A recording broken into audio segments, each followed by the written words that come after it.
Welcome everyone to the Red Purple Modernization public meeting tonight. So this is the final of 4 public meetings that we have been doing this week in the Lawrence to Bryn Mawr Modernization Project area. And this is of course for the Lawrence station and the surrounding community around the station. I'm going to be going over the format that we're doing today, the purpose of the meeting, and some logistics. So let's hold tight and before we get to our presentation. First of all, a special welcome to those who are joining on Facebook. We're broadcasting on Facebook Live as well. We're also recording this meeting. So those who are who registered, you will get an email out with a recording of this meeting, and we'll be posting it online and everything, so everyone has access to it. A couple other logistics. There's live captions being provided by the Zoom app. So if you would like that, great. Or if not, you can toggle on the bottom panel of the Zoom app. You can turn it on or off to have the captions if you so desire. So like I mentioned, this is the fourth of the 4 meetings that were happening. So we had this kind of a follow-up to what we did in March. We had some larger town hall meetings since this Lawrence to Bryn Mawr modernization project is entering a new phase very shortly. So now in this meeting, we'll be zooming in a little bit more about the impacts to service on CTA to the Lawrence station and connecting bus service, and then also construction impacts around the area. So we'll be hearing a presentation about those things, along with some other parts of the project that the community should know about. And then we'll be having a question and answer session. So we have a panel of experts, both from the contractor, Walsh Floor, and from CTA, to answer questions first that we received from registration. Many of you took the opportunity to ask questions during your registration, and we picked out ones that we thought were most helpful and that maybe we haven't heard of before. So we will go through those, and then we will go on to a live Q&A session. So I'm going to ask that everyone just holds off on the chat or for questions. We will get to that, and I will give instructions on how to participate in our question and answers. So before we have our presentation, though, we have a special guest with us that I want to introduce. Alderman Kappelmann of the 46th Ward of the City of Chicago is here. Want to turn it to you, Alderman, to say a few words before we move on. So, Alderman. Thank you. Thank you so much, Jesse. I appreciate it. I think back 3 years ago, it seems like a lifetime ago, that the Wilson L opened up, a brand new station. And now that it's been here for just over 3 years, it seems like what was our community like before the brand new Wilson L station ever existed. And I still remember just having tears in my eyes when I saw someone in a wheelchair get off at the Wilson L, knowing that they could now access that the Wilson L stop, the elevators to get to other places. So it was an incredible thing to happen in our community. We're going to go through that again. Now, I will be the first to admit there are growing pains when there's lots of construction. And Jeff Wilson with CTA, I have his phone number on speed dial. And but I'll say this, CTA was incredibly good about working with the local businesses and the community to get through all the rough spots. So there will be some rough spots, but we've learned so much from what happened with the Wilson L that we're going to apply all that to what's happening for the Lawrence, Argyle, Berwyn, and Bryn Mawr station. So I'm just so excited. I cannot wait for this to begin. Thanks so much. All right, thank you, Alderman. Appreciate your words, appreciate your support and working with you and the staff of your office. So thank you. Okay, we're going to move on to the presentation portion of this meeting. Kick us off, I'm going to turn it over to Jeff Wilson. So he's the Director of Government Community Relations for the RPM project. So Jeff, it's all yours. Thank you so much, Jesse. Thank you, Alderman Kappelmann. Before I get started, I would like to express my gratitude to not only the Alderman, but also to his staff. The incredible staff at the 46th Ward office has been really instrumental in helping us not only get the word out about this project, but also working with CTA to help the local businesses and community really support that local business. There's great restaurants on Lawrence. I know that my husband and I have eaten at Demera multiple times. If you haven't already, please go visit Demera. It's a delicious Ethiopian restaurant right in our neighborhood. So I love it. This project is personal to me as well because I live in the neighborhood. I'm a resident of the Uptown neighborhood, and I'm very proud of what we're putting forth with this design and with what we're trying to do here, which is provide accessibility, as the Alderman said, to a whole population of the city of Chicago that in the past has not been able to access the station if they had mobility issues. The Lawrence rebuild that'll be finished in 2024 provides mobility access to the Lawrence Red Line station.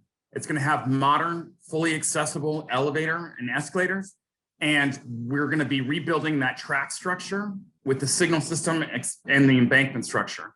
As the Alderman mentioned, there's going to be a lot of pain with rebuilding this structure. We're going all the way from the southern end of the project site, just south of Lawrence, all the way north, just almost to Thorndale. And this is a huge project, not only for the CTA, but for the city of Chicago. So please be patient with us. I went through and managed the Wilson Station project rebuild, and we're very proud of that. Walsh Construction was actually a part of that Wilson Station, and we're very proud to be partnering with both Walsh and Walsh Floor to do the Lawrence to Bryn Mawr modernization project, which is, as you may know, is a larger part of the red purple modernization. So without any further ado, let's get started. Next slide, please.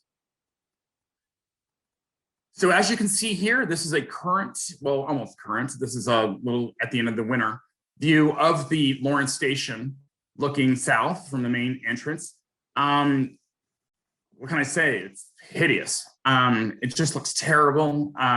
What this new construction project does for Lawrence is eliminates the, it brings in a lot more light. You're going to see in the next slide how exactly this looks now versus what it's going to look like in the future in 2024 when we get finished.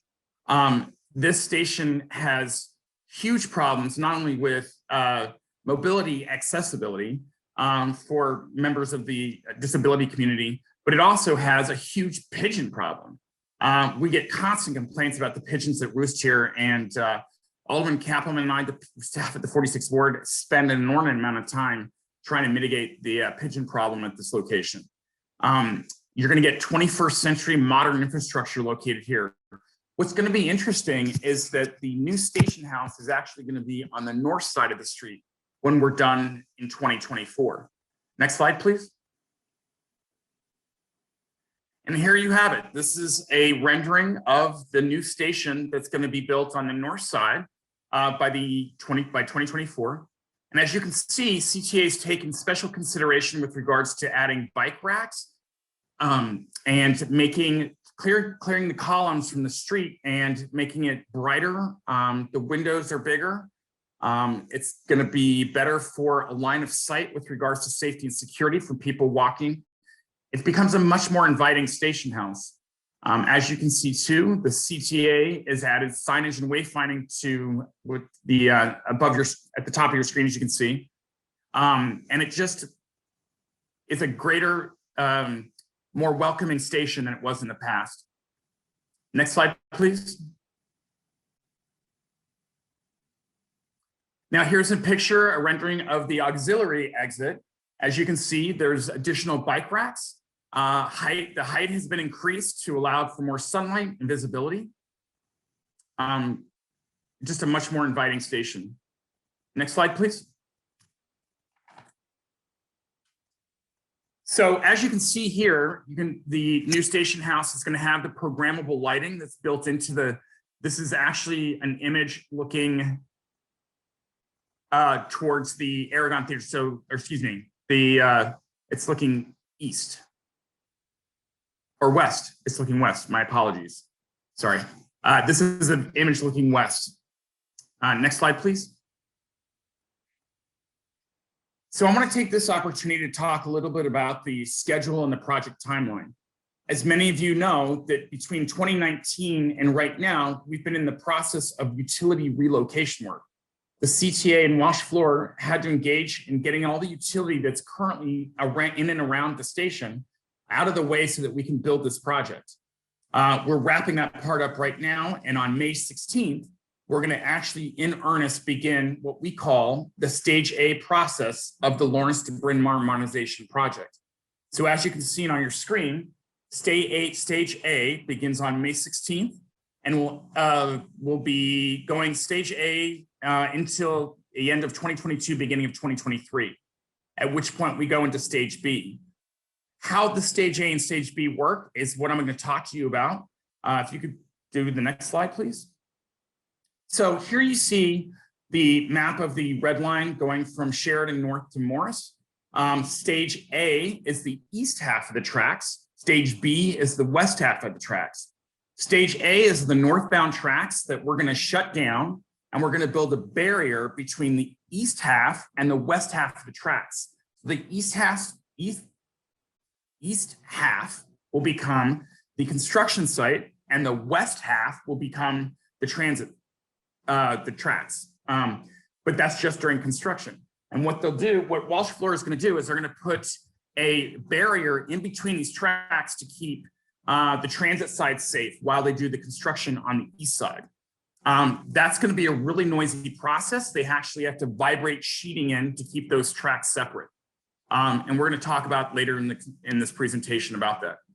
Next slide, please. So as I said earlier, the construction starts on May 16th. What you're going to expect is we're going to close down the Lawrence station for this reconstruction. What we encourage people to do is use the Wilson Red Line station or the temporary Red Line station Argyle during the construction process. There's going to be plenty of signage and wayfinding, and the CTA is working very closely with its partners, the stakeholders in the community, the chambers, the 46th Ward, the 48th Ward, that's Alderman Kappelmann and Alderman Osterman, to make sure that we get out as much information as we possibly can so that residents know how to access transit during this construction. As I said, the new station is going to be open by the end of 2024. Next slide, please.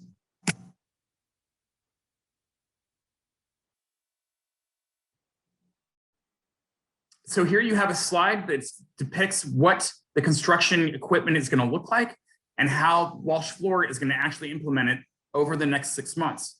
On the left-hand side of your screen, you see the demolition equipment that's going to take down this 100-year-old structure to start drilling the new track foundations with the drill that you see in the middle, which will drill 60 to 80-foot caissons into the ground in order to support the track structure, which is going to be built.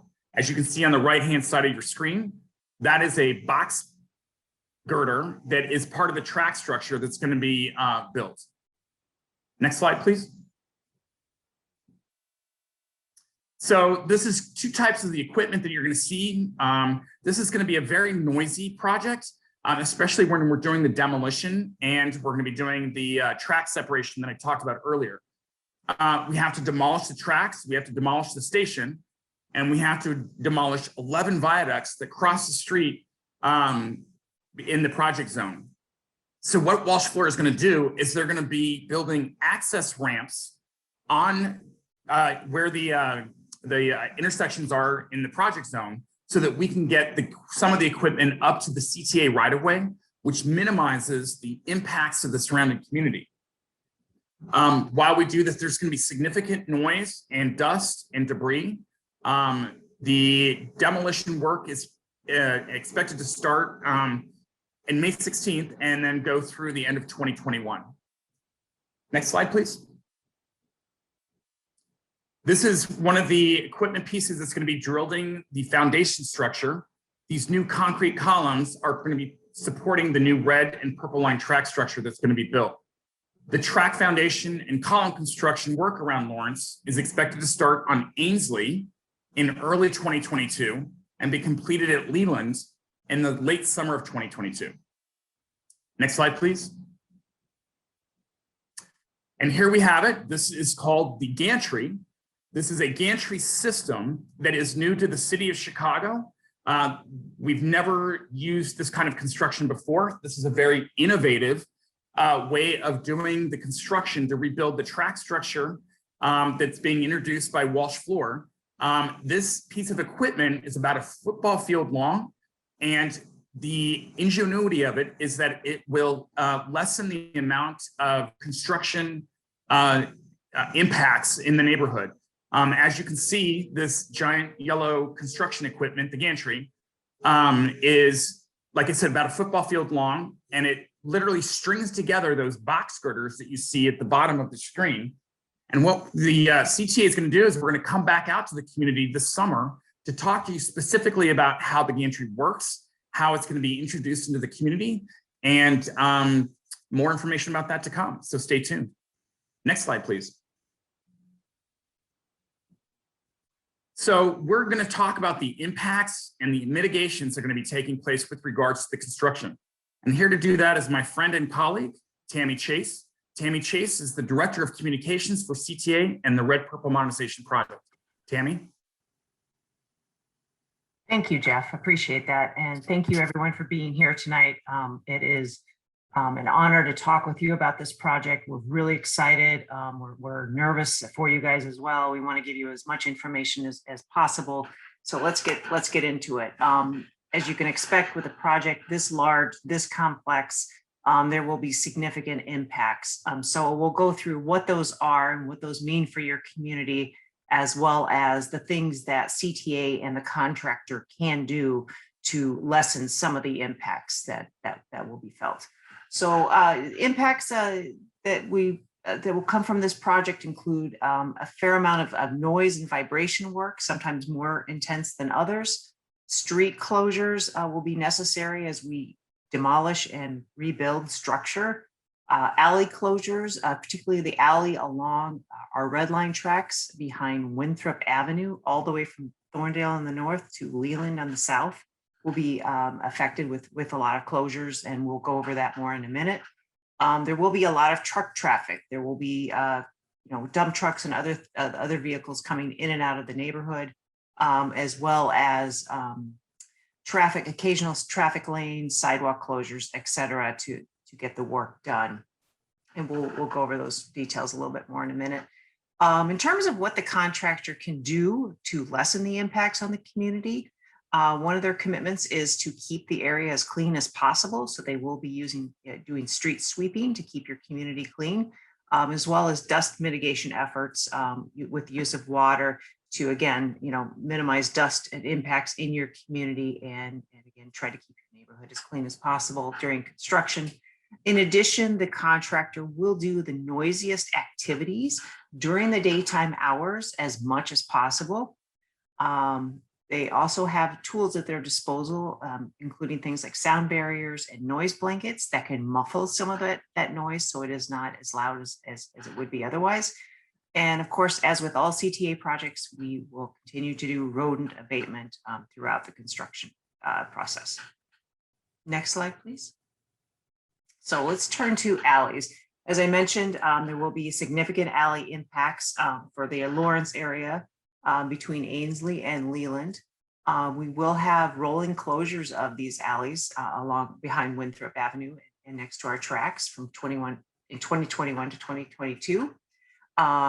There will be significant blockage, unfortunately, to garages and parking spots from time to time because of the necessity of doing this work.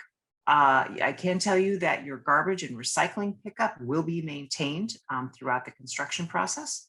So let's turn to the type of alley closures you can expect. Some of those alley closures will be just for a daily, just a day, to typically 7 a.m. to as late as 7 p.m., where your garage will reopen in the evening. You can expect to see those daily alley closures starting this summer through the end of 2022. And again, it's to get the demolition work done, track foundation, of course, ultimately the new track structure built as well. We'll also have what we call extended alley closures. Those would be overnight, multiple days, multiple weeks. We expect those to be about 4 to 6 weeks per block for the track foundation work, starting in early 2022 to spring of that year. And then we'll have, again, extended alley closures related to the actual track construction, about 3 to 4 days per garage location. And the contractor will be working from the north towards the south. Next slide, please. All right, so we talked about alleys. Now we'll turn to streets. There will be closures of side streets as well as major commercial streets throughout the Lawrence to Bryn Mawr corridor. Next slide, please. So we'll start at the north end of what we consider the Lawrence area at Ainsley Avenue. There will be extended street closures starting this summer and again this fall for demolition work. There will also be parking and lane closures as well as sidewalk closures to perform this work. We have to do these because, in part, because to perform the construction work, but also to keep drivers and pedestrians safe during the work. So that's why we closed some of those locations. Next slide, please. On Lawrence Avenue, that will be